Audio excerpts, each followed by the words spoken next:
Hey everyone, so Tara and I are here to do her 8-month update. Say hi. Can you say hi? Say I'm such a big girl now. She turned 8 months old yesterday. I have absolutely no notes for this month, so I'm just going to kind of try and remember everything that kind of happened, things that she's done and whatnot. And she has puffs here that she is absolutely in love with, so I'm going to be giving her those throughout the video so that she will hopefully cooperate. Anyways, so I believe she is about 20 pounds now. I took her to the doctor for some eczema, I think, that she had behind her ear. We weren't really sure exactly what it was. It was kind of just a dry rash behind her left ear. Sorry, her left ear. And it was there for quite a while. And so when I took her to the doctor, we got some medicine for that. But she was weighed, and she weighed 19.4 pounds and was 28 inches. And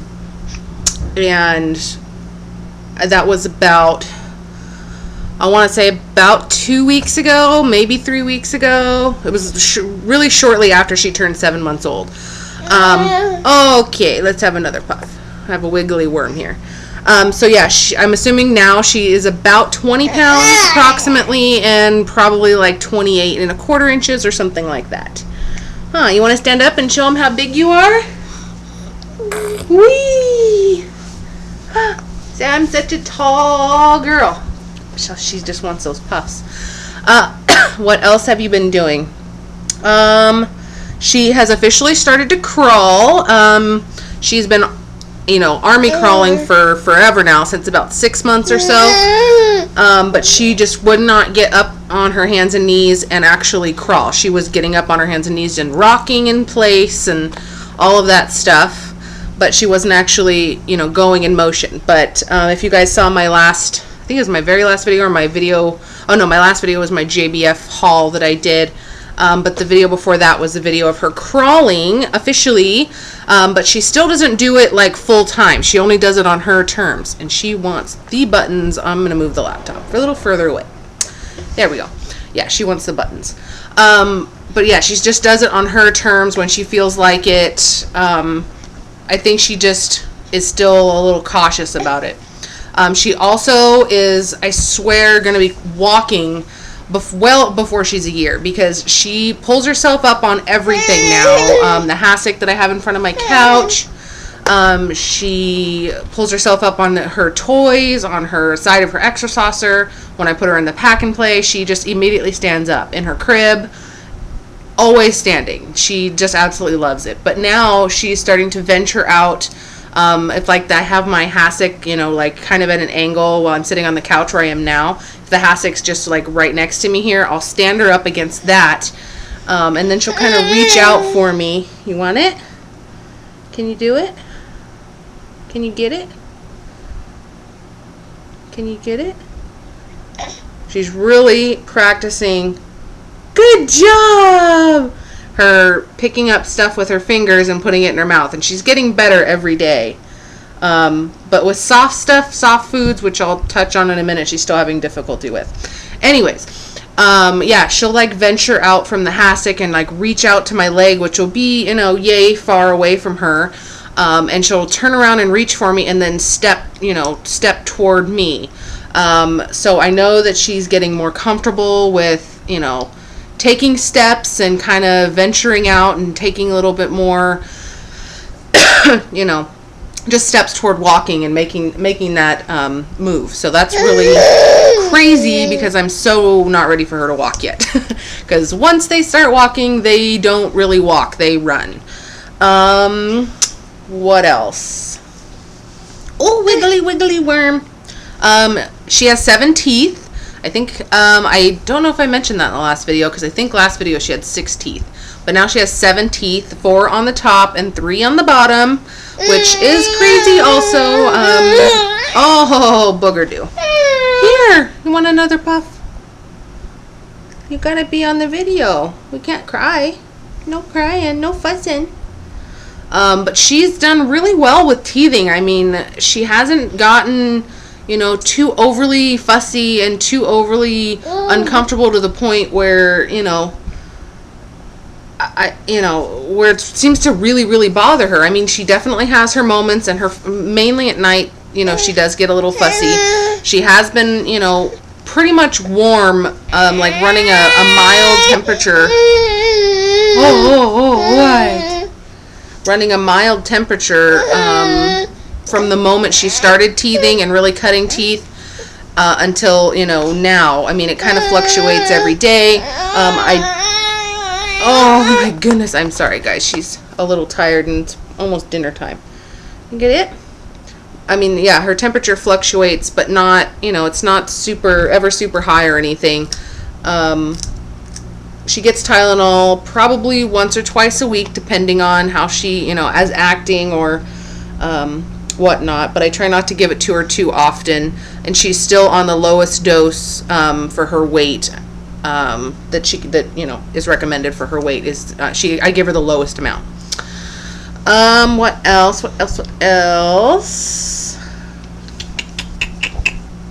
Sleeping. Let's just say that's a freaking, I don't even know what to do with her, because she sleeps through the night, but she wakes up. I mean, I guess she doesn't sleep like solidly through the night, because otherwise I wouldn't be having this problem. But I rock her to sleep still. She, actually, let's backtrack. I'll just kind of go over our nighttime routine, and then I'll get into the bedtime stuff. We start our nighttime routine probably about 6 o'clock. She'll have dinner, and then about 30 to 40 minutes after dinner, I'll give her her bath, and she plays and stuff in the bath. Bath usually takes about 15 minutes or so. And then I have a hair on my arm. And then, you know, I get her out and I get her all lotioned up and put on her nighttime cloth diaper, and then, you know, get her pajamas and all that good stuff. And then she plays for, I don't know, about another 30 or 40 minutes, and then I can see that she starts to get tired. So I get her a bottle all ready to go, and, you know, she usually drinks her bottle, and then she'll burp, and I get her right to sleep. I rock her to sleep. She pretty much has to have her pacifier and her little silky blanket that is, like, essential for getting her to sleep. What? You want to get down?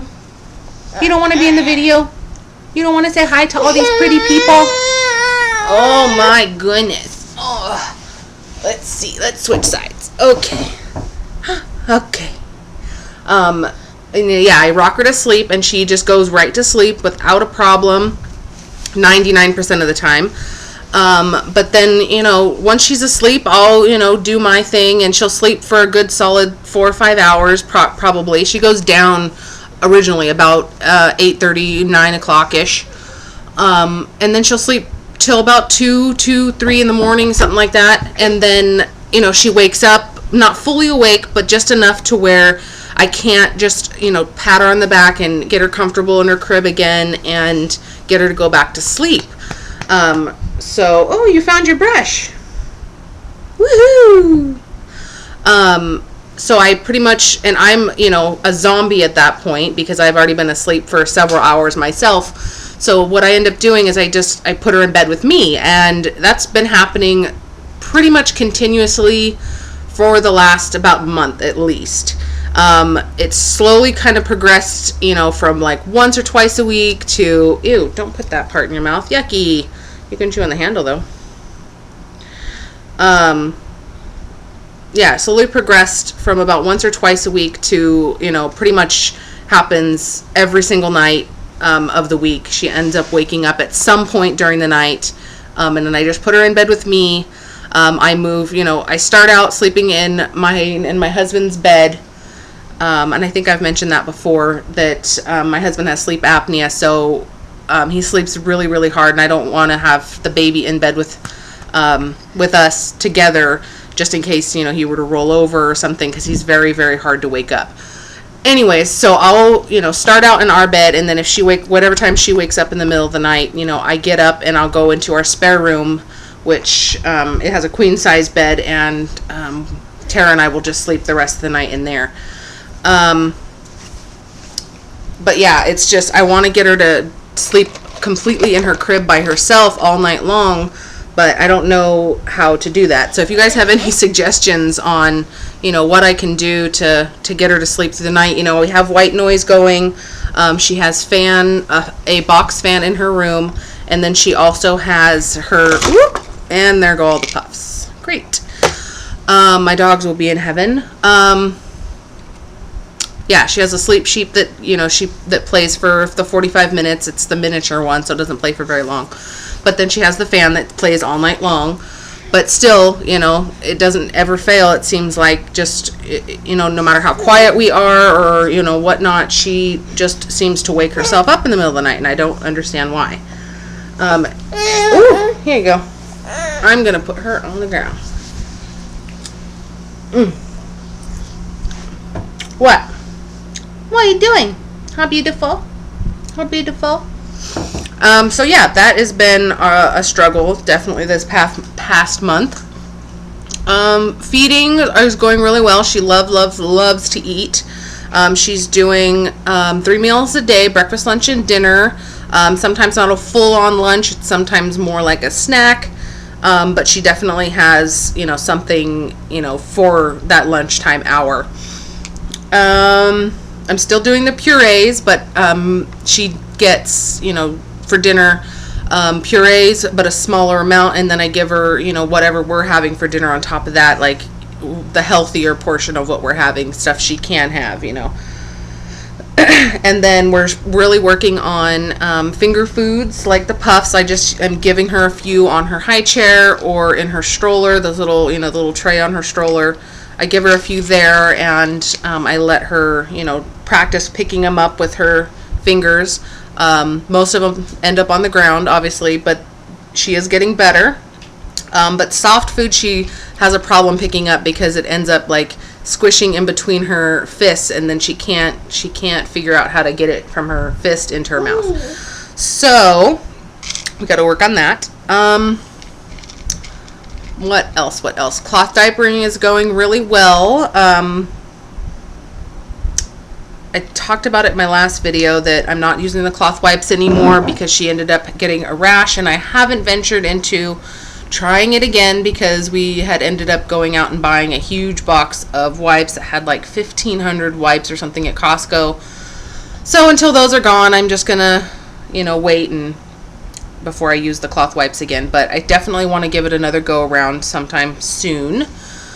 I think that's it. What else? Oh, clothing sizes. She is still wearing 9 to 12, mainly 12 months in pretty much everything. The pants are, you know, a little tiny bit long on her, but they work good. But the onesies fit her perfectly. She has a really long torso. What else? Jeans. Because of the cloth diaper, you know, I pretty much have to put her in 18 months sizes around the waist because, yeah, the cloth diaper is so bulky. I try and always make sure I use my trimmer versions, but that doesn't always work. But with the 18 months, obviously they're way too long for her, so I have to roll them up. She is wearing a size 4 shoe, 3-4. Mainly a 4 for comfort. I don't want to get her little toes smashed in there and her be uncomfortable. What else? I think that's pretty much it. Yeah, again, I didn't make any notes, so I'm probably forgetting stuff, as always.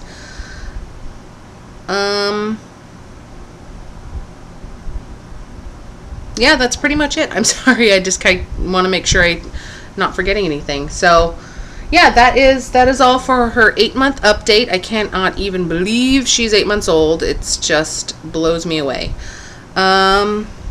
So yeah, I have some other videos that I want to do here real quick. So if you see this exact face a couple times, that's why, because I have some more videos I want to do while I have a chance. Anyways, so I will talk to you guys next month for Terra's 9-month update. Bye.